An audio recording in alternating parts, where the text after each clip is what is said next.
Olá, pessoal. Tudo bem?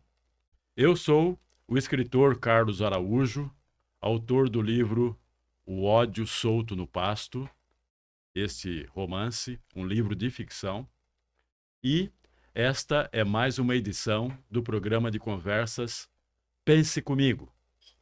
E a conversa de hoje é muito legal. É literatura e escola. Tudo isso tem a ver com todos nós. Livros, ensino, sala de aula, porque a convidada especial de hoje, a quem eu antecipo o agradecimento por ter aceitado o nosso convite, é a professora e escritora Mari Moraes. Mari, como vai você? Tudo bem? Tudo ótimo. Muito feliz de estar aqui com vocês. É um prazer imenso esse convite. Obrigado. E para nos ajudar aqui nessa conversa, estamos aqui com o jornalista Lucas Lorde. Lucas, está pronto? E Araújo, tudo bem? Beleza? Obrigado. Obrigado a Mari Moraes pela presença. Queria agradecer também toda a equipe do Estúdio 48, agradecer o Rodrigo, o Leandro, Vinícius. Estamos aqui para uma conversa com a escritora e professora também. Eu tive muitas professoras marcantes na minha vida, que foram determinantes aí na minha formação. E também aproveitar aqui também, para quem está nos assistindo, para seguir as redes do estúdio, o Instagram Estúdio 48, se inscrever no Estúdio 48, lá onde vai ser os vídeos completos com as entrevistas, e também anunciar que o Instagram do Pense Comigo também está no ar.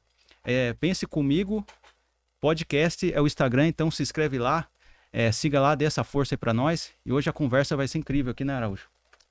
Vai ser surpreendente.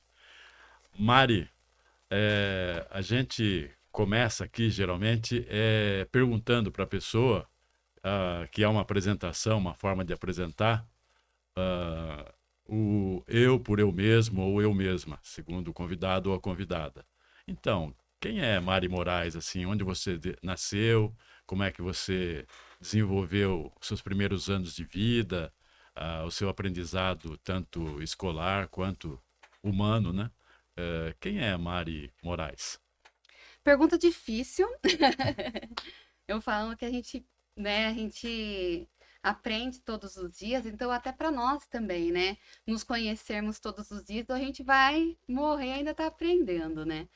Mas eu posso dizer um pouco que eu nasci, cresci em Sorocaba, então eu sou sorocabana raiz. Eu tive uma infância boa, graças a Deus, né? Humilde, mas boa. E a área da educação, ela veio, como eu posso dizer assim, aleatória, sabe? Porque eu estava, né, no ensino médio, que na época que eu entrei era no segundo ano. Isso, na época que eu entrei já era no segundo ano. Então eu estava no ensino médio, primeiro ano do ensino médio, e uma amiga da minha sala pegou e falou: Mari, vai ter uma bolsa numa escola. E lá, tudo bem que é integral. Naquela época não era muito assim, né? Um negócio integral. Tudo bem que é integral, mas eles ajudam, né? Custeia, né, pra nós, tal. Eu pensei assim, nossa, interessante, né? Mas eu nem sabia, até então, o que era realmente aquela escola. Aí nós fizemos a prova, entendeu? Eu passei na prova junto com ela e comecei o magistério. Era um magistério que eu fiz. Aí começou a educação. Mas eu falo que foi aleatório porque não foi algo que eu combinei, não foi. Tudo bem que eu falo que quando a gente é criança, a gente sempre tem umas ideias do que a gente quer ser quando crescer, né? Eu falava que eu queria ser escritora, professora, mas eu falo que foi aleatório que não foi combinado, sabe? O Cefam, para mim, que na época tinha o Cefam, ele foi um presente que a vida me deu, um presente que Deus me deu, porque foi a partir daí que eu comecei na profissão, né? Então eu fiz o magistério a partir do segundo ano do ensino médio, porque eu lembro que antes de eu entrar, porque eu fui a última turma ainda, eu fui a última turma, eu falo que a gente encerrou o magistério ali. Eu lembro que antes, as pessoas antes de mim, né, que entraram antes de mim, eles entravam no primeiro ano do ensino médio. Sim. A gente não. A gente por ser a última turma, já estava meio que já na ideia, acredito eu, de fechar, a gente já entrou no segundo. Então, por isso que eu falei que no primeiro do médio eu estava numa escola regular. Aí no segundo que eu fiz o Cefam, que era o magistério. E como foi a reação em casa? Porque ser professor, professora, o magistério, é uma profissão difícil e a valorização deixa a desejar. Como foi a reação em casa, os pais, os Olha, irmãos eles que você tem? aceitaram bem, principalmente meu pai, entendeu? Por conta da área da escrita mesmo. Meu pai, ele sempre foi apaixonado por escrita, por poesia, literatura em si. Eu falo que eu peguei um pouco dessa mania dele, né? Uma mania boa. Então, aí eu comecei o magistério, me formei em 2005, mas não fui logo para a área da educação. Eu fui para uma área totalmente diferente, que foi a cobrança, mas depois eu falei, quer saber? A minha área é a educação, vamos voltar. Aí fiz letras, português e inglês, depois complementei com a pedagogia, né? E tô até então aí na área da educação. E quando você tem o apoio da família assim, fica tudo mais fácil, né? Fica. Porque quantas pessoas assim não têm o apoio da família acabam não fazendo o que queria. O ensino requer atribuições como, além do conhecimento, né, do conhecimento pedagógico, do ritmo de ensino/aprendizado, ele requer também qualidades especiais do ponto de vista do perfil da pessoa. Exige ser paciente, né, ter uma consciência assim de missão que é o ensino. Então, quais desses perfis, dessas exigências, entre aspas, você percebeu e que te moveu, que te incentivou? Eu acredito que a parte de ajudar. Então, a parte mais amável. Paciente, falam que eu sou, mas eu não acho que eu sou muito. Eu acredito que eu seja o normal, uma paciência aí, né? Sim. Mas amável e o prazer de ajudar não tem igual. Então, quando você está ajudando uma pessoa, você está fazendo o bem para ela, principalmente na educação, porque você está ensinando uma criança, um adolescente aí, você está formando um cidadão, uma pessoa crítica na sociedade. Então, imagine que prazeroso que é isso. Você está ajudando no futuro dessa pessoa. Então, eu acredito que seja mais nessa visão mesmo. Em prazer de ajudar, em contribuir, né, para aqueles mini ser humanos, né, para que venha a ser, né, um cidadão crítico na sociedade, uma pessoa que tenha voz, que corra atrás dos seus objetivos, dos seus ideais, dos seus sonhos. É muito gratificante. Eu tenho alunos que já estão casados, já estão fazendo faculdade, já têm sua família, sua estrutura. É muito gostoso isso de ver. E você os encontra de vez em quando ou não? Ou já Mais aconteceu nas de se redes encontrar? sociais. Isso que é bom das redes sociais, né? Porque você A gente acaba consegue ter encontrando. contato, exato. Então isso acaba ajudando muito. E nesse sentido, assim, você acaba sendo que nem uma segunda mãe, um segundo pai para eles. Principalmente Porque- agora. Porque, assim, Principalmente eles têm agora. uma educação em casa, daí eles traz essa educação que eles têm em casa para a escola. E você Sim. tem que usar a educação que a escola determina. Então, é meio que esse choque de educações é complicado de gerenciar, né? É um choque de realidade, É né? realidade também. Porque, igual eu falei, principalmente agora, né? Nos dias atuais, por conta de tecnologia, de muitos pais terem os afazeres deles, ou trabalharem muito tempo, as crianças acabam mesmo precisando dessa atenção maior, né? É realmente como esse choque, né, de realidade, esse choque aí que eles têm entre a família e a escola. Então, entra mais uma vez naquilo que a gente estava falando, sobre ser amável, Sim. que é o que o Araújo acabou de falar ainda, qual que você se encaixa. Acredito que nessa. Então, eu abraço, dou carinho, né? Tento falar palavras incentivadoras, palavras bonitas, palavras que tragam, né, um motivo para eles continuarem, para eles verem que dá para eles terem, né, um futuro, uma proposta de vida melhor, né? Porque a gente vê muitas realidades difíceis ali. Sim. E seguindo essa linha, se comparar na época que, por exemplo, você fazia o ensino médio, o ensino fundamental com a época de hoje. Que hoje tem toda a tecnologia, tem o celular. O celular hoje virou uma extensão do corpo da pessoa. Mudou alguma coisa no método do ensino, no gerenciamento de sala de aula, comparado à época de hoje, com a época que, por exemplo, Total. você fazia o ensino médio, fundamental, mudou muita Sim. coisa? Como que... Mudou bastante, porque antes, né, eu falo até mesmo na época que eu fiz magistério, né, Uhum. até mesmo nessa época aí que eu me formei em 2005, então faz bastante tempo, 20 anos, né? Sim, 20 anos. 20 anos. 20 anos. Olha é. quanto tempo. Nossa, o tempo Olha, voa, O né? tempo pensando passa aqui, tão o tempo rápido passa e rápido, gente. muitos Às vezes anos parece que muito foi tempo. ontem, né? Então parece que foi Você ontem que falou em eu, 2005, olha, 20 anos. parece que foi ontem que eu terminei o ensino médio. Pois é. Eu terminei em Então. 2008. Então, o meu 2005, 5, entendeu? A gente é da mesma geração, mesma época. Então, é totalmente diferente, né? Então, assim, a ver de 20 anos, Né? né, para agora, você vê um diferencial mais na questão de raciocínio, né? Raciocínio lógico, aquelas questões de, opa, probabilidade ali eu já consigo resolver, questões lógicas, que eu acredito que era muito mais fácil antes. Agora as crianças já não têm mais essa habilidade, porque eles estão muito conectados ali com a tecnologia. Já E pega o celular, já, pronto, já vou ver a já, resposta tá ali. pronto, assim, não sabe mais fazer. Exato. Não sabe mais fazer a conta. Não, A entendeu? fórmula, tudo, né? Até com inteligências artificiais, tudo mais, Assim. né? E a questão da concentração. Isso mudou muito, a questão da concentração. Então são dois pontos desfavoráveis que Sim. você menciona aí. Existe algum ponto, ou mais de um, que você percebe que sejam favoráveis o uso da tecnologia? Favorável, sim, porque a gente não pode ver só a parte negativa, né? Então, sim, ajuda bastante. Apesar de terem, né, essas questões que a gente comentou agora, mas uma coisa boa, por exemplo, vou falar do dicionário, vamos dizer.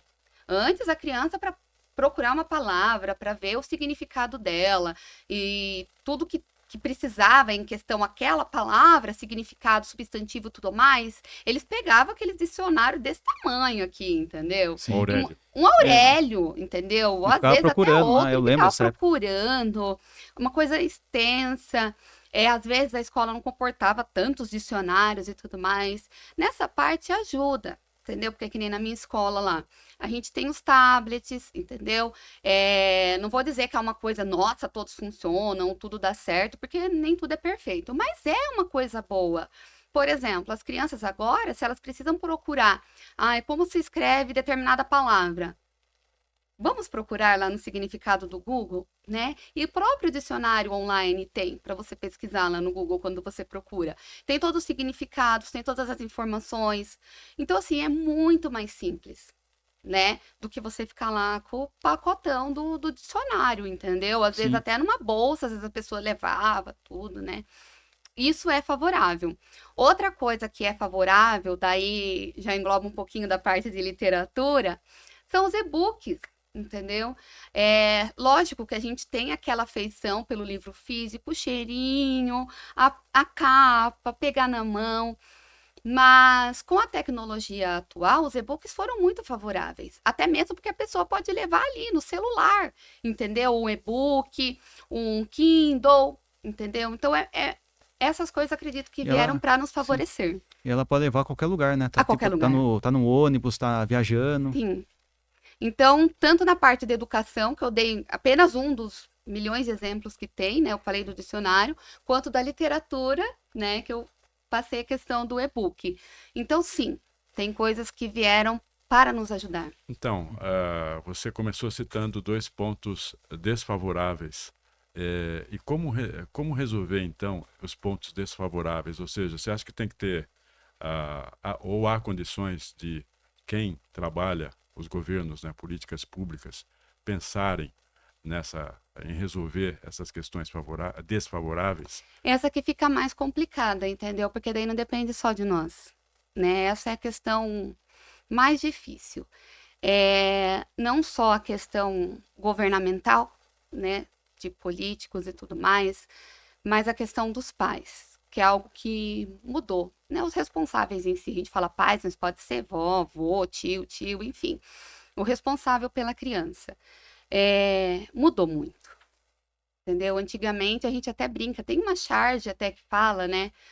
Eu não me recordo agora, me veio assim na cabeça de uma charge que antigamente os pais questionavam as crianças, né, de nota ruim. Agora eles vão questionar o professor, por que que deu nota ruim para o meu filho, por que que ele teve determinada nota. Então, acredito que é difícil resolver não só na parte governamental, mas na parte da família. Também está bem difícil. Tem uma lei recente que proibiu o celular em sala de aula, né? Isso está sendo cumprido, ou seja, não Então, tem que ter mesmo? Então, a minha eu não posso falar, porque a minha é Fundamental 1, eles são crianças, né? Então, eles já não levavam. Então, aí eu não posso dizer, porque os meus, como pequenininhos, eles já não levavam, né? Mas acredito que a partir do Fundamental 2, já que tem essa realidade, pode ser que sim, que tenha sido favorável, mas daí já não posso dizer, porque os meus pequenininhos, né, eles já não levavam mesmo. Eles já não podiam levar, né? Já porque é pequenininhos, né? Sim. Então, para eles, lápis, borracha, apontador já some diariamente, né? Então, imagine um celular. Então, daí já é mais complicado por conta disso. Mas, como eu falo, né? É bom por conta da concentração, acredito eu, né? Como eu falei, pelo Fundamental 2 e o médio, por conta da concentração. Mas também, se eles não tiverem outros meios de pesquisas, né? Como eu falei, do uso do tablets, computadores, enfim, fica meio arcaica, né? A educação novamente. Ainda estão usando o livro ainda? Aqueles livros? Livro usam. Ah, Livro usa é ainda. bom. Ah, é Livro bom. é bom. Livro é bom porque daí eles vão utilizar a escrita, eles vão ter, né, aquela manobra ali com o livro. A gente também não tem outros recursos, então o livro é o nosso recurso ali didático. E é bom para eles, né? Para eles poderem trabalhar ali no dia a dia na sala de aula. Mas, como eu falei, é tudo um complemento. Você não pode ficar só em um e nenhum só no outro, né? Igual a questão do dicionário, que eu volto a falar. Apesar deles utilizarem o livro didático, quando precisa fazer pesquisa, o que eu uso? O tablet com eles, entendeu? Sim. Eu lembro que há umas 2 semanas, mais ou menos, eles fizeram uma pesquisa sobre as regiões brasileiras. Cada grupinho ficou responsável para pesquisar uma região brasileira, né? E eles que pesquisaram, entendeu? Eu estava lá para acompanhar, para tirar dúvida, para apoiá-los e ajudá-los, mas eles tiveram a autonomia deles mesmos procurarem. Eu sou responsável, sei lá, pelo Centro-Oeste, por exemplo. Aí eles iam lá, pesquisavam com um grupinho, marcavam as informações necessárias da região, fizeram cartaz. Foi maravilhoso. Então, eu acho que um complementa o outro. Nesse trabalho era levantar o perfil das regiões. Aí cada grupinho ficou responsável. Nos mais diversos aspectos ou centrado em algum aspecto região, na questão territorial, tá? Que é o tamanho, população, comidas típicas, danças típicas, se tem alguma cultura um pouco mais diferenciada em relação a outra região nossa. Foi muito prazeroso, muito gostoso. Além da socialização, que o trabalho em grupo é muito importante, principalmente na nossa sociedade atual, né? Sim. Que tem muito individualismo. Então, trabalho em grupo traz essa questão, né? De parceria, de ajuda, de olha, enquanto um está pesquisando isso, eu vou pesquisar outra coisa. Enquanto um tá copiando uma coisa, eu vou fazer outra coisa. Isso é gostoso. E apresentaram verbalmente? Verbalmente, Não, uma essa belezinha. é uma fase. Foi seminário, foi muito gostoso, foi prazeroso. Porque assim, a função da escola é preparar o aluno para conviver em sociedade, né? Exatamente. Porque quando ele ficar maior, assim, ficar fase adulta, ele vai ter que conviver com a sociedade, vai ter que fazer seminário, apresentar um trabalho. Então, isso já prepara o aluno desde criança já. Foi muito bom. Eu fiz com eles, né, essa apresentação e eles, nossa, uma belezinha, umas crianças assim que tiveram uma ótima desenvoltura. A gente vai ajudando também eles a desenvolver tanto a oralidade quanto a postura, o que tem que falar, o que deve ser evitado, por mais que seja criança, mas você vai falando. E é muito bom, é muito prazeroso, sabe? Eu fiz também cada grupinho ter um líder, para que eles saibam também, né, que o líder tem a função de apoiar, de ajudar e não só mandar, entendeu? Sim. Então, eu já fui ensinando eles desde cedo. Então, esse já entra também no projeto da sociedade, né? Porque eu falo para eles, quando vocês tiverem no local de trabalho, vai ter a hierarquia, vai ter um grupo, vai ter a equipe que você vai ter que ouvir. Você não vai trabalhar sozinho, é muito raro, a não ser que você trabalhe em home office, mesmo assim você sempre vai prestar serviço para outra pessoa. Então, o trabalho em grupo, ele envolve tudo isso, e sim, foi um exemplo que eu dei, mas maravilhoso, sabe? Pretendo E, fazer sim, mais com eles. e quando você era criança, assim, estava no ensino fundamental médio, você gostava de apresentar também? Esse trabalho, Olha, assim, no fundamental eu não lembro muito, mas no médio era direto. é direto, né? É que nem eu, quando eu entrei no No ensino médio médio, era direto. quando eu entrei no ensino médio, as apresentações foram, assim, quase 10, 15 vezes mais do que eu apresentava Sim. no ensino fundamental. Porque o ensino médio, como você já está se preparando já, então eles aumentam essa carga, né? Sim, o meu Q1 foi uma belezinha. Eu até gravei, entendeu? Gravei porque eu fico muito feliz, né, disso. Aí mostro às vezes para os meus gestores, né, para eles verem. É muito gratificante. Chega mais uma vez aquela parte, né, sobre ajudar, incentivar. Gente, é um Uhum. prazer muito bom. Sim. Muito bom. É uma experiência que é equivalente, pelo que eu conheço, e eu conheço ah, muitos professores e professoras, tanto pelas escolas onde eu passei, né, pelos cursos, como pelas amizades que eu tenho, né? E eu vejo quando uma professora, certa vez, uma professora chegou, falou para mim, chorando, um choro de alegria, que conseguiu fazer com que ajudar uma criança que tinha necessidade especial, fazê-la escrever e evoluir. E ela estava muito feliz. Estava muito feliz. Então eu imagino que eu percebo nos professores e nas professoras uma sensação equivalente à de felicidade quando muito bom. tem essa consciência e essa prova empírica, né, com fato acontecido, de que conseguem ajudar um aluno que seja. Um aluno. Já Imagina, faz diferença. nesse Sim. caso, a pessoa estava muito feliz, era uma professora, porque ajudou um aluno a evoluir, coisa que ele não conseguia, e ajudou. Ela fez a diferença na vida de uma De uma pessoa. pessoa. Gente, é Sim. muito gostoso, sabe? Porque Multiplique isso por muitas Por vários. pessoas, por centenas, milhares de pessoas, durante os anos que a professora trabalha. Eu Veja também. a dimensão, o alcance da realização. porque ali ela estava em um dentre uns 30, 40. Imagine cada ano. Imagine cada ano.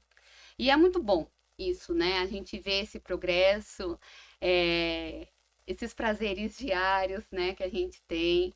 E entra naquela parte também que a gente tinha comentado até um pouco antes de entrar aqui, sobre os professores marcantes, né? Sim. Eu também tive um. E justamente entra no magistério, né?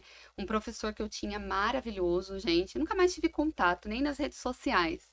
Mas, assim, ele assim, foi muito bom para mim, sabe? Na questão de incentivo à literatura, de incentivo a continuar com os meus sonhos, de tentar a área literária mesmo, de escrever, me apoiou em vários projetos que tinha lá no magistério. Então, tem esses professores, sabe? E eu sei que eu mesmo sendo para os pequenininhos, eu marquei e vou continuar marcando muitas crianças. Então, isso aí não tem preço. Sim. E com relação a bullying, como que se gerencia hoje comparado ao que se gerenciava no passado? Assim, como que tá essa situação?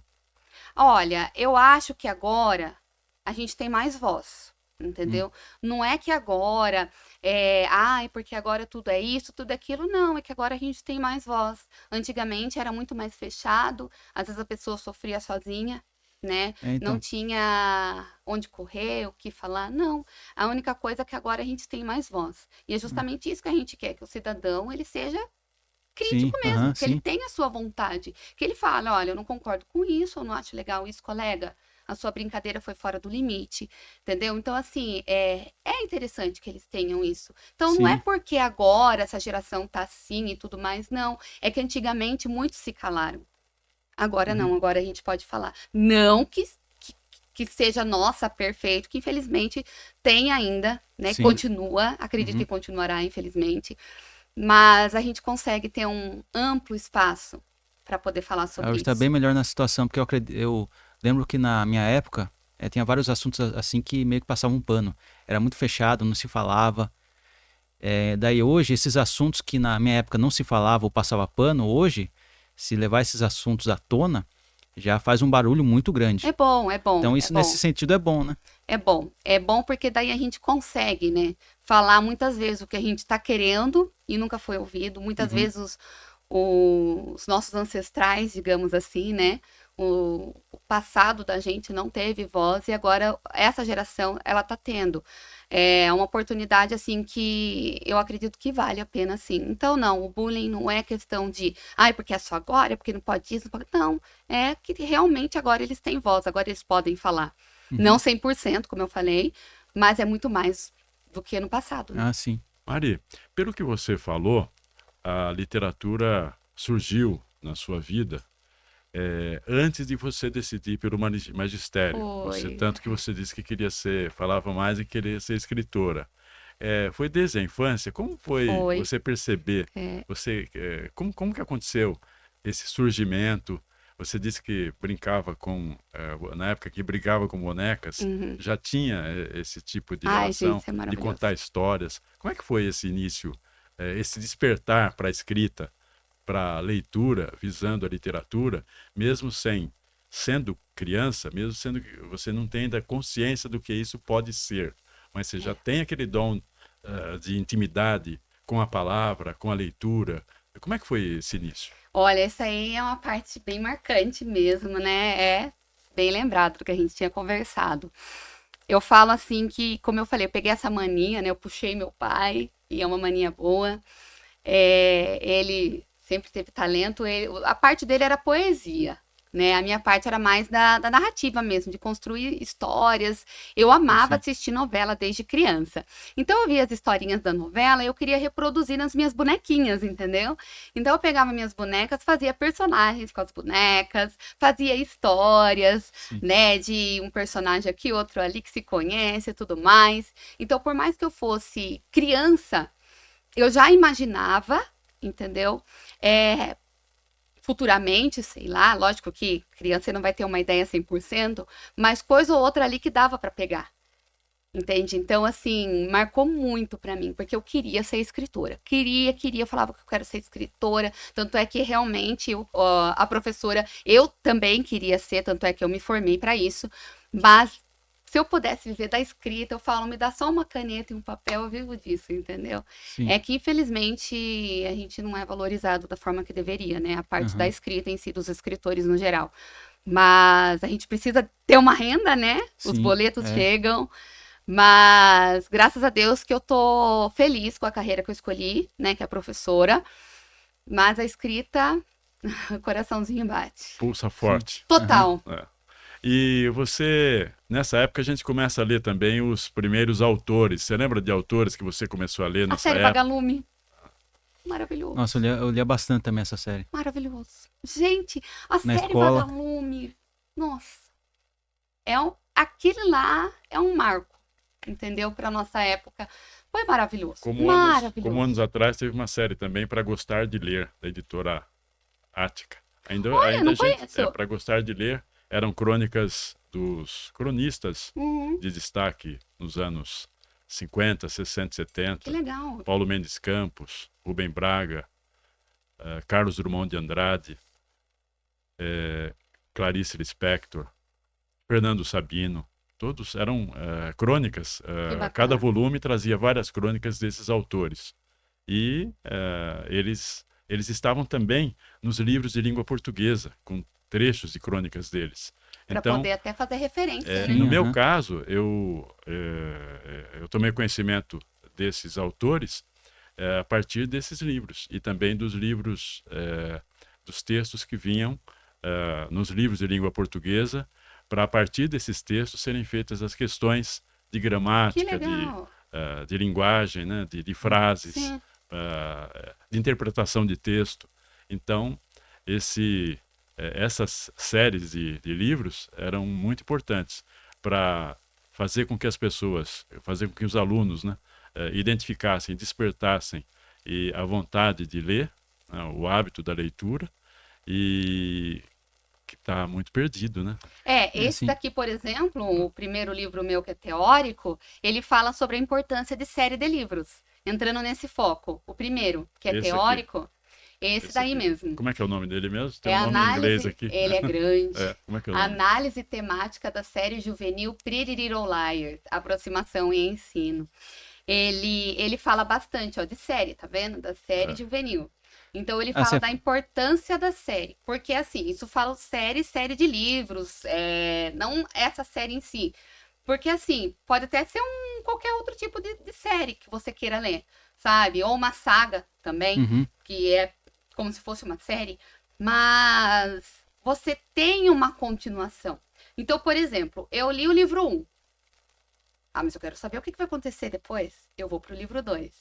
Ah, mas eu quero saber o que vai acontecer depois. Eu vou pro 3, eu vou pro 4. Isso vai trazendo prazer para a leitura, vai trazendo com que a criança, o adolescente, ele vá pegando mais vontade de ler, né? Conhecendo outros vocabulários, ou outras formas de se expressar mesmo, né? De outros autores e tudo mais. Então, é extremamente importante o uso de uma série. Eu sou super a favor de série de livros em si. E qual que é a tese que você desenvolve aqui em relação à série? Aí são 3 temas que eu abordo.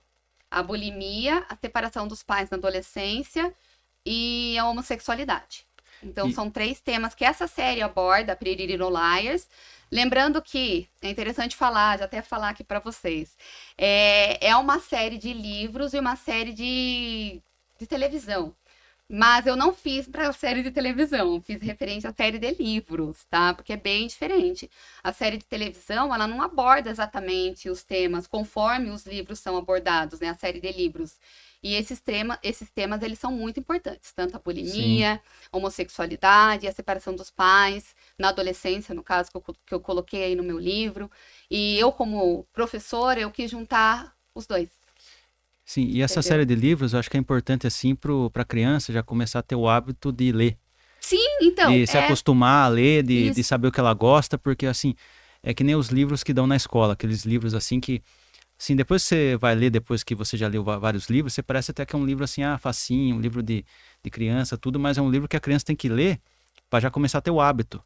Sim. Que nem eu lembro que um dos primeiros livros que eu li, que eu tenho lembrança, que era um livro que eu não deveria ler. Porque na época eu tinha acho que uns 9, 10 anos, e era um livro muito complexo para mim ler naquela idade que eu tinha. Era Nada de Novo no Front, do Erich Maria Remarque, que era a história dele na Primeira Guerra Mundial. Que eu lembro, assim, foi um dos primeiros livros que eu li. Que Deve ser bem difícil a literatura. Até que o Araújo que me recomendou, daí eu comecei a ler assim, só que assim, eu tinha uma cabeça de criança, eu não sabia nada da geopolítica, do contexto, o que era a Primeira Guerra Mundial. Eu não sabia o que era trincheiro, o que era baioneta, artilharia, não sabia nada. Não. Então eu meio que li assim, o que é isso aqui? Eu não entendi nada. Depois, agora que eu fui ler ele recentemente, agora que eu já sei um pouco de história, já sei como que... Você tem uma outra visão. Eu tenho uma outra visão. Então, assim, foi um livro que eu li na época errada. Que eu era muita criança, assim, eu não sabia entender. E não só esse livro, teve outros livros também, tipo... Quando eu era mais criança, eu li Vidas Secas, eu li São Bernardo, Menino do Engenho. E era um livro, assim, que era importância para a literatura, mas eu ainda não tinha cabeça para entendê-los. E agora, lendo eles recente, agora eu fui entender. Então, tem esses livros, assim, que eu acho que é bom a criança não ler de primeira. Ler livros, assim, mais tipo da série Vagalume, assim, para começar a formar. E quando ela tiver uma cabeça mais... plenamente. Olha, esse é um foco, Lucas. Quando ela tiver mais uma cabeça mais formada, ler esses livros mais complexos. Sim, bem lembrado, assim, por isso que é legal, né? A gente vai entrando num assunto no outro e a gente vai tendo uma conversa bem bacana. Sim. Essa questão aí do incentivo à leitura, gente, eu vou falar por mim, entendeu? Lógico, a gente tem que falar da literatura clássica, a gente vai ter que falar isso, coisas que caem em concurso, muitas vezes no Enem, então a gente tem que trabalhar. Mas falar que um aluno é incentivado à leitura por conta daquilo é muito raro, entendeu? Você vai dar um Dom Casmurro lá para eles. É uma narrativa super complicada de você ler se você não tem o hábito da leitura. Sim. Entendeu? Ele é complexo nos diálogos. Agora você vai achar que um adolescente vai ler aquilo lá e vai ter prazer de continuar lendo? Não. Entendeu? A gente precisa? E eles vão ter que aprender, né? Principalmente, como eu falei, por conta de concurso, de Enem e tudo mais, até para eles conhecerem o clássico, né? Sim. Machado de Assis, tão importante para nós. Mas não como incentivo da leitura. seria posterior, igual você falou, Aham, para sim. uma cabeça que consegue interpretar aquilo, sabe? Sim. Agora, para você incentivar a leitura, tem que ser personagens da mesma faixa etária das crianças ou dos Sim. adolescentes, cenas de cotidiano ou que passem alguma coisa que eles estão ali. É interessante, por exemplo, é uma criança, sei lá, vamos falar da minha faixa lá que eu tô, de 8 anos. Vamos passar, então, uns livros de umas crianças mais ou menos em torno disso, de uns 8, 10 anos, Uhum, entendeu? sim. Eu tô com os adolescentes. Vamos passar, então, em torno de 13, 14, 15 anos, né? Os personagens para eles lerem. Porque eles vão se identificar, eles vão ter o prazer para a leitura. Aí eles vão falar, poxa, isso daqui acontece com ele, lá com o Joãozinho lá do livro, pode acontecer comigo também, né? Sim. Então, é muito bacana isso, para aproximar o leitor, entendeu? É algo Para E- fazer sentido para o para aluno, fazer né? sentido. Exato. Sim, isso pode ser determinante. Vamos supor, a criança pega o livro errado, daí ela já acha que o livro é chato, que daí ela não quer mais saber de ler. Abandona. Que nem eu era criança, eu comecei a ler O Menino do Engenho, São Bernardo, Vidas Secas, achei chato pra caramba. Eu falei, não quero mais ler isso aqui não, prefiro jogar meu É videogame, complexo. prefiro cara. desenhar, não quero mais ficar lendo livro não. Pô, esses livros chatos. Uma narrativa complicada, igual eu falei, Então, não é uma narrativa para a idade deles, entendeu? Sim, aham. Lucas, Então- e teve algum livro legal que você gostou nessa época ou não? Ou nenhum deles? Então, nessa época, assim, Vidas Secas, apesar de eu achar chato, eu até que entendi um pouco a história. Mas, assim, geralmente os livros que eu gostei, assim, era específico de um assunto histórico. E você não conseguia, você não tinha informações suficientes sobre a história da época, daquele contexto, para Daquele contexto, entender. daí, assim, eu não sabia da história do contexto lá, daí eu acabava lendo o livro e não entendia. Depois eu fui ler o livro, já sabendo do contexto, daí eu fui entender melhor, então o livro se tornou melhor. Aí você viveu nesse processo uma experiência marcante, que foi a escrita do seu primeiro romance, Foi. né? É um romance que você já começou como um calhamaço, Esse daí, de retrato falado. 691 páginas, olha. E Retrato Falado, Mari Moraes. Começou com Esse calhamaço aqui. já. Viu? E eu Você- ainda você- diminuí, era para é? ser maior. Você sabia que eu fui saber que é Fez calhamaço cortes. esses dias? Que ele- Então, eu que ele também co- comecei a que ele pesquisar começou- calhamaço. Então, ele começou a fazer vídeo de calhamaço, eu pensei assim, o que é calhamaço? Daí ele falou, livro que é de mais de 400 páginas, que é livrão.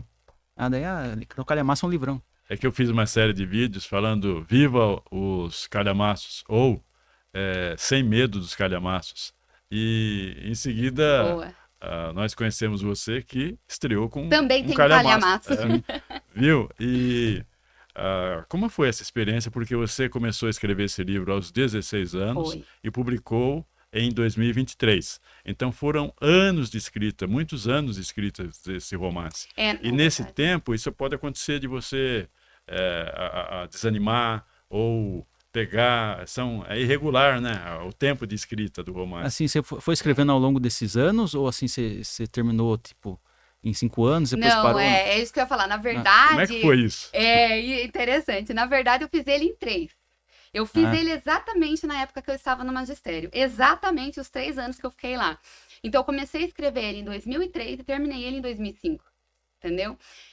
O que aconteceu é que naquela época, né, eu pelo menos não tinha acesso. Outras pessoas poderiam até ter. Mas não tinha Google, não tinha essas coisas de pesquisa, ou para você Sim. aprofundar num assunto. Minha personagem, por exemplo, ela tem TDI.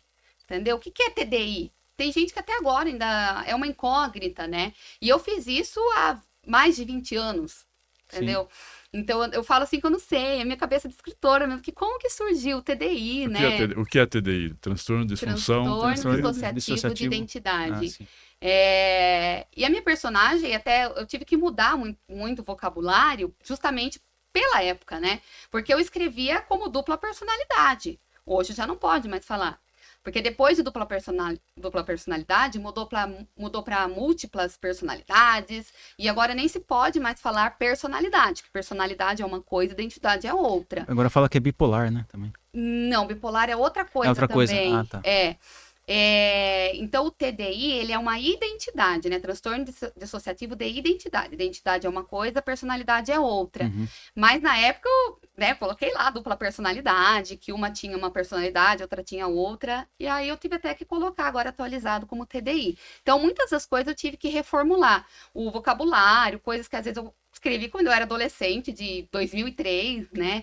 Muita coisa mudou. E é Eu tive suspense, que né? fazer. E é suspense. O que que te levou a entrar nessa seara perigosa Eu do acho que eu suspense? fui incentivada pela minha irmã.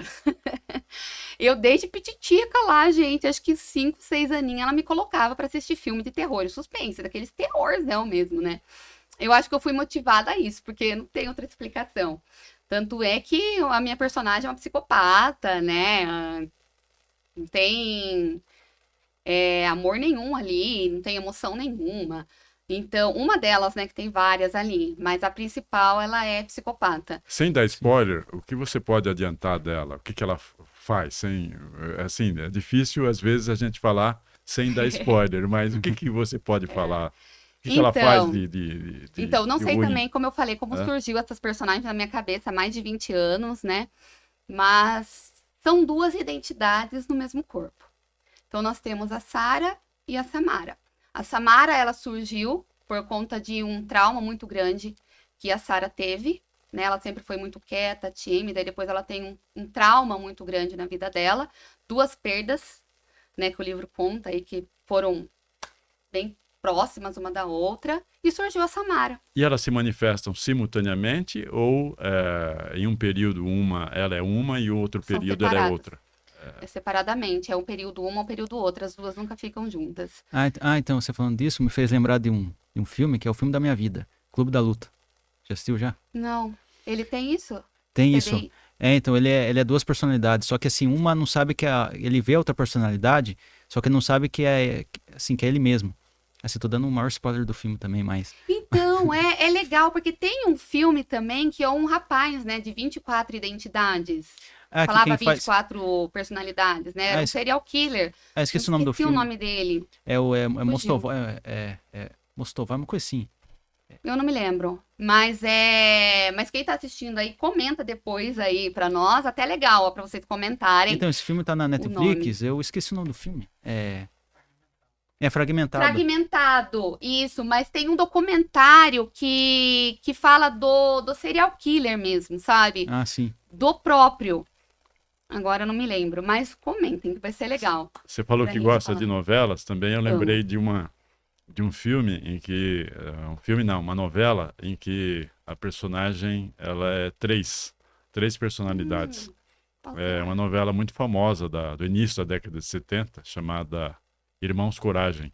Aí, tá A vendo? personagem a personagem que interpretava as três era Glória Menezes. Então são Glória coisas Menezes. antigas, tá vendo? São Então, coisas que não são de agora. Eu lembro até dos nomes das personagens. Era Márcia, marquei aqui para não esquecer. Márcia, Diana e Maria de Lara. Era Que fantástica. legal. Movimentava assim a novela, porque e o personagem que gostava dela era o João Coragem, que era inclusive o Tarcísio Meira, né? Então ele eu lembro ficava, de Irmãos Coragem. eles tinham uma Assim, relação, eu gosto eles de tinham uma ver. relação afetiva muito forte e inclusive ele ficava maluco, porque de repente ele estava conversando com uma e era outra, aí estava conversando com a outra e era E eles não se a uma. lembram. Uhum. É. Não. Eles não se lembram. A memória deles não se lembra. Muitos não se lembram, dizem, né? O que outra identidade faz. Mas assim, então essa personagem, ela, né, quando surge a Samara, que por conta do trauma que a Sara passa, surge a Samara e a Samara vem pra, tipo, se vingar, sabe? De quem fez mal pra ela e tudo mais. E a Samara é uma psicopata. Sim. E você pretende fazer desse trabalho uma trilogia. Como é que é isso? Como é que tá acontecendo esse Então aqui é o desenvolvimento? volume 1 e volume 2? Não, esse é só um. Só um. Só um Então agora vai ter o retrato volume 2. falado. Já tem a Isso. história já? Já. Já. Já tá fazendo escrevendo ela. já. Entendi. Mas eu já pretendo já ter o terceiro. Olha, tô no meio do segundo e já penso. Sabe como que é a vida do escritor? Não para, né? E vai ser Já tá pensando no futuro, já o que vai acontecer. Aí a trilogia, os 3 vai ser calhamaço. Também. Sim. Ah. É. Não acontece Sim. uma coisa estranha? Às vezes o personagem ele vai ganhando vida independentemente do que você projeta para ele. Ele faz. É uma coisa estranha. Você vira também um estranho, né? O Aham. autor também vira Sim. uma Sim. espécie de psicopatia Tem um também. autor, Total. o autor Tem acaba pra criando tudo. várias personalidades também. Acaba. Não, Acaba virando e você várias, fica com a acaba virando os impressão, personagens que ele cria. e você fica com a impressão de que o personagem existe. Ai, a Aí que gente tá acredita, né? você chega a ver, sentir o personagem. A gente É muito acaba tendo louco aquele isso. carinho, né, pelo É. personagem. Sim. A gente, querendo ou não, a gente criou ele, né? Então tem um carinho especial por tudo que você fez, aquele personagem, do que você quis, né, transmitir para o público. Então, ó, uma curiosidade que eu vou falar pra vocês aí, pra vocês verem. A minha personagem, essa que surge, né, outra identidade da Sarah, que se chama Samara, o nome da minha sobrinha, que acabou de fazer agora 20 anos, se chama Samara. Olha. Olha. E o nome dela não. O nome de, e aliás, a minha personagem não veio por causa do nome dela. O nome dela veio por causa da minha personagem. A minha irmã, quando ela ficou grávida, ela falou assim: ah, eu quero um nome que tenha a letra S. Porque ela já tinha Suelen, ela queria outro com letra S. Aí eu lá, né, em 2003, 2004, porque a minha sobrinha nasceu em 2005, então eu acho que foi em 2004. Aí eu falei assim, é 2004 mesmo que ela tava grávida, é isso mesmo, que ela teve em 2005, isso, comecei. Aí ela lá, eu quero um nome que comece com S e tal. Daí eu falei assim, olha, por coincidência, eu tô fazendo uma história aqui, isso, né, tantos anos. Eu falei assim, o nome das minhas duas personagens tem S. Uma é a Sara e a outra é Samara. Aí ela falou assim, Sara não, mas Samara é nome bonito, né? E colocou. Então, olha pra vocês verem. Eu falo que a prova tá na minha sobrinha. O nome dela veio por causa da minha personagem. Eu só brinco que eu falo, minha personagem é psicopata, você tem que ser diferente. Eu vou falar de outra coincidência. Eu também tenho um romance que está engavetado. Engavetado é um termo que a gente usa para dizer que ele está guardado, hoje arquivado. Né? Tá na reserva. Ele também, Tá. a protagonista também é uma personagem, ela tem, vamos dizer, ela polipersonalidade. Ela tem 4 personalidades. Nossa. Ela tem a personalidade principal e mais uma, mais uma e mais uma. E o que acontece é que de madrugada ela é uma, de manhã ela é outra, à tarde ela é outra e à noite ela é outra completamente diferente. Então isso cria um problema, aliás, um conjunto de problemas incríveis que acabam afetando as relações dela, principalmente as relações afetivas com um Olha. personagem que é apaixonadíssimo por ela e ele se complica Fica todo perdido. com isso, fica perdido. Então Eu já sei um pouco dessa história já. é uma espécie Ele conta. é uma espécie de amor de perdição com Nossa. uma personagem que tem polipersonalidades. Ela tem 4 personalidades e Tem que publicar, hein, Araújo? vai ser publicado, com curiosa. certeza. Tem que Então, publicar. imagine que É uma confusão. história muito forte. Então, Tipo- imagino, 4. Então, imagina como fazer uma personalidade e faz uma coisa e a outra não lembra o que ela fez. Depois essa outra faz uma coisa que não lembra. Então, é Imagina. muito estigmatizado isso, né? Tanto é que há um tempo atrás teve uma entrevista de TDI no Fantástico, né? Do transtorno dissociativo de identidade, e a menina recebeu muita chacota, foi muito questionada sobre isso, né? Do sistema resiliência, tudo mais. Só que ela é maravilhosa, tanto é que por conta do TDI mesmo, eu acabei fazendo amizade com ela e com a Giovana, no caso, né? Eu não conversei com as demais, mas assim, é um assunto que você, por mais que seja uma ficção, né, o que a gente faz, acaba trazendo para a realidade. E as pessoas que realmente têm TDI, será que elas são ouvidas? Ou será que é tudo estigmatizado, zoado na sociedade ainda, né? Sim. Então, faz uma reflexão, né? Eu acho que isso, para nós, escritores, acaba favorecendo também, porque você está ajudando uma pessoa, né? Por mais que você tenha criado aquilo, que nem eu criei, isso daí na minha cabeça, nem sei como, nem sei como, o que era TDI na época, mas, poxa, me fez conhecer pessoas com isso, né? E conhecer o que elas passam, como elas vivem, como é um pouco do diagnóstico, até porque a gente não é especialista, né?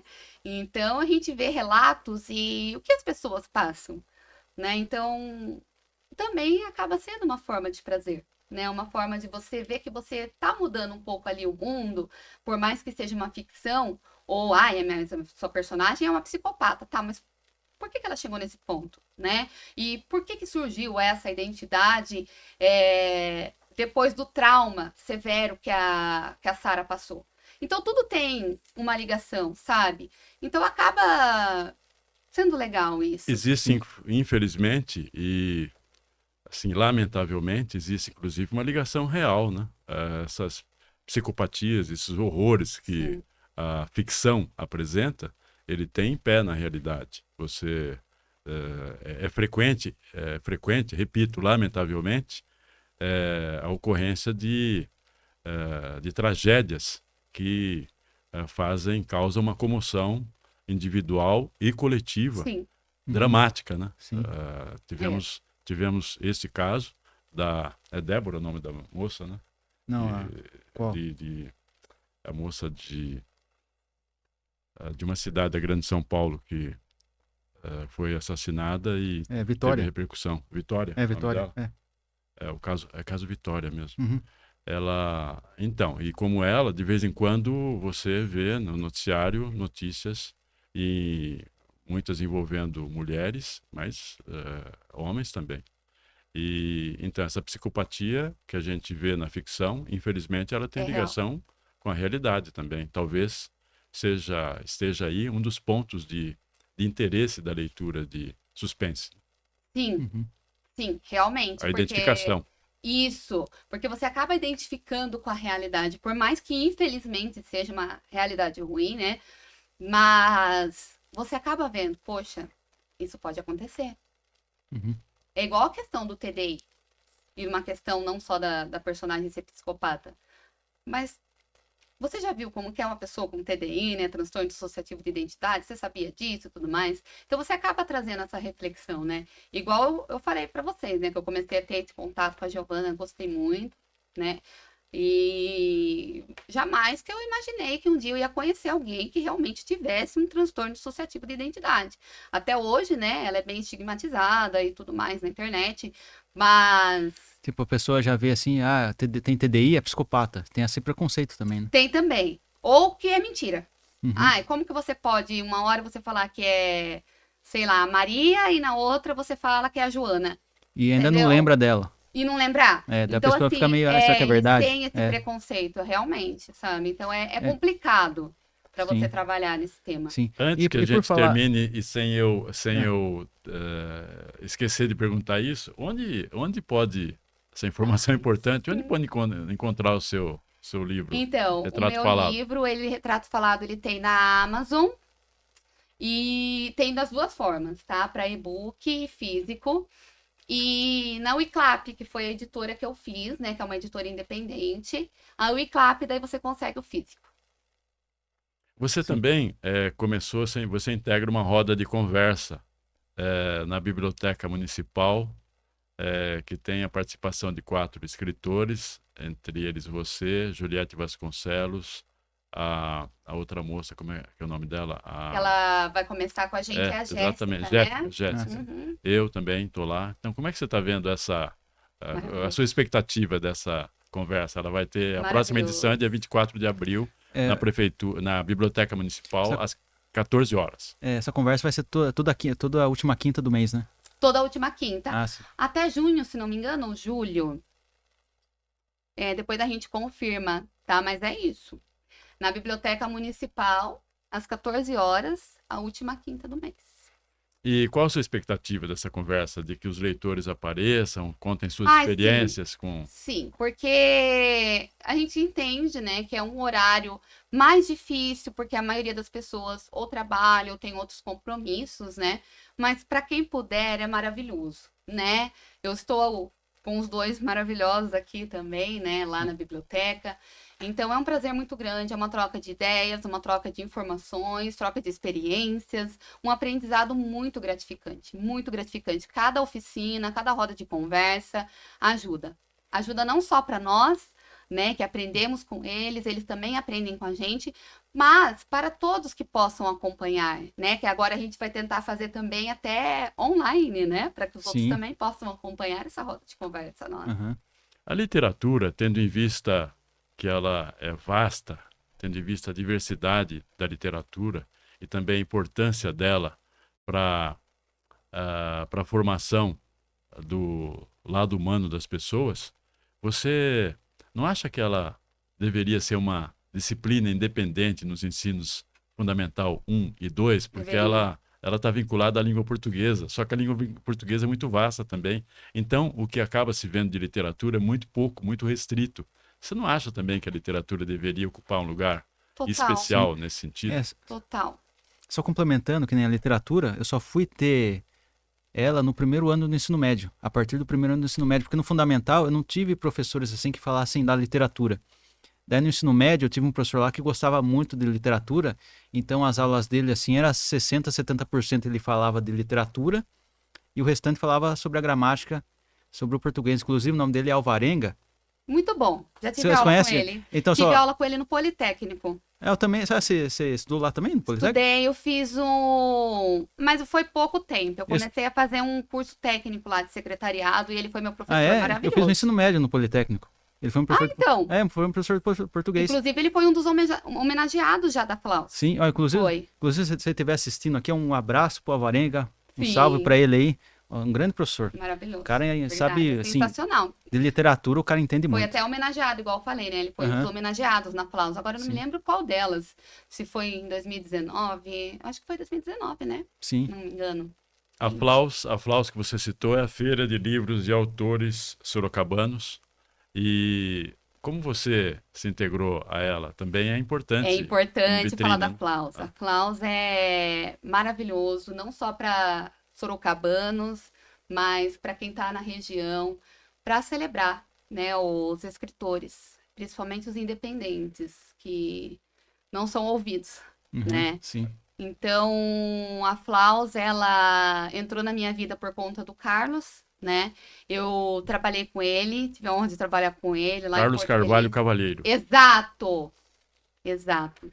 Esse tem nome de Tava tentando escritor, hein? lembrar. É Carlos Carvalho, Carvalho CCC. Ah lá, CCC, CCC, é o CCC. Carlos Carvalho Cavalheiro, isso mesmo. Eu trabalhei com ele lá em Porto Feliz, que ele é professor de lá, e eu também dei aula lá. E ele comentou comigo da Flaus, quando eu falei que eu gostava de escrever e tudo mais. Na época, eu não me engano se eu já tinha o primeiro, que é o teórico. Não, não tinha. Mas eu falei pra ele que eu gostava de escrever. Aí ele começou a falar pra mim da Flaus.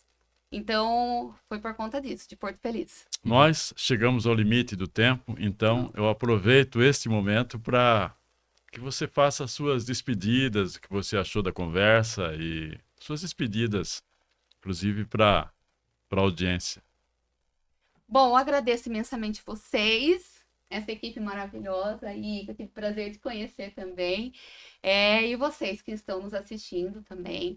É maravilhoso, né? A hora passa e a gente nem vê. Dá uma raiva. Passa voando, né? Passa voando. Mas foi uma conversa gratificante. Espero nos vermos novamente, se Deus quiser. Porque foi muito bom. Pra mim, tem que falar, gente. Maravilhoso. Estou muito feliz com o convite. Muito feliz mesmo. Vocês fizeram meu dia mais feliz. E você, Lucas? Bom, queria agradecer você, Araújo, agradecer a Mari pela presença, agradecer toda a equipe técnica do Estúdio 48 e reforçar aí para a turma que está assistindo, seguir lá a página do Estúdio 48, a página do Instagram do Pense Comigo Podcast, se inscrever no YouTube do Estúdio 48 e se inscrever nas minhas redes também, é Lucas Lorde no Instagram e no TikTok também, Lucas Lorde, que eu falo sobre Corinthians e futebol. É isso aí, muito obrigado pela audiência. Isso aí, valeu. E eu agradeço você, a sua atenção, a sua generosa atenção e espero que você tenha a sua opinião e coloque nos comentários, porque esse programa vai ao ar no @Estúdio 48, no @Escritor Araújo, canais do YouTube e também no portal terceiramargem.org. Minha gratidão e até a próxima oportunidade. Obrigada, gente. Valeu, obrigado. Obrigado.